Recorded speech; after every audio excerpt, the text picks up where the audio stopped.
Welcome to the Knakal News Network. The Knakal News Network is brought to you by Massey Knakal Realty Services, New York's #1 building sales firm. Hi, I'm John Hageman, Sales Team Manager for Massey Knakal. Welcome to the Knakal News Network. Today I'm here with Bob Knakal, Chairman of Massey Knakal, and we're here to talk about the 2014 investment sales market. So Bob, 2013 finished with a bang.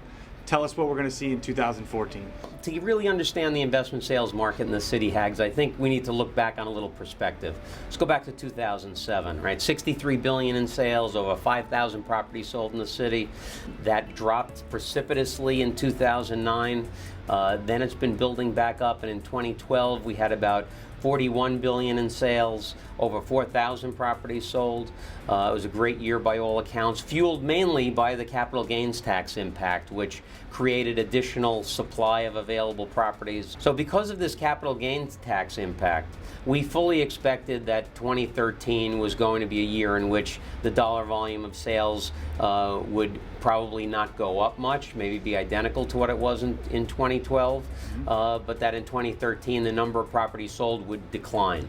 So the question is, what are we looking at for 2014? And there are a number of things that could impact the market. One of the things that has been noticeable is that values in the city have gone up tremendously. We're at all-time peaks for every type of property. Bob, what's the cause of that? Well, mainly it's been because of the supply constraint. There are more buyers fighting over fewer properties, and then also the fact that rates of return on other investments are so low that it makes real estate look relatively attractive.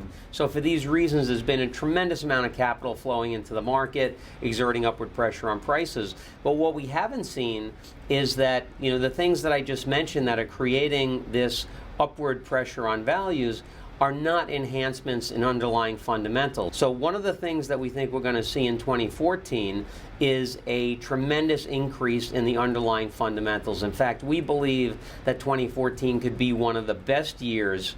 2014 could be the best year. What do you think that's going to look like in terms of volume or number of properties selling? Well, I don't know it'll be the best year because I think it's going to be tough to top the numbers we saw in 2007. But I think clearly there is room on the volume side for tremendous increases over last year, and that's both in terms of the number of properties sold and the dollar volume. Bob, a lot of people are talking about the potential political implications of the new administration coming into the city. What do you think that is going to play a role in on the numbers in 2014? And you mentioned the local political climate. I think it's important to talk about politics from two perspectives. One is the national perspective.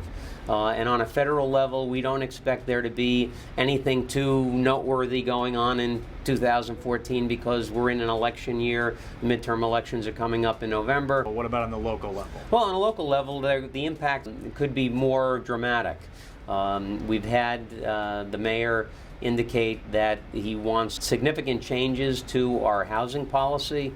So DHCR changes could impact multifamily housing very significantly.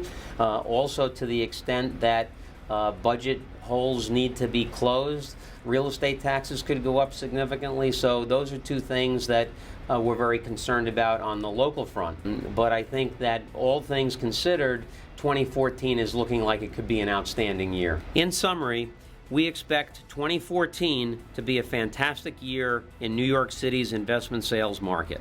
The momentum that began in the second half of 2013 will continue. We expect enhancement in fundamentals to continue to exert upward pressure on values and the volume of sales to pick up substantially. Thank you for joining us today. Tune in next week for another installment on the Knakal News Network.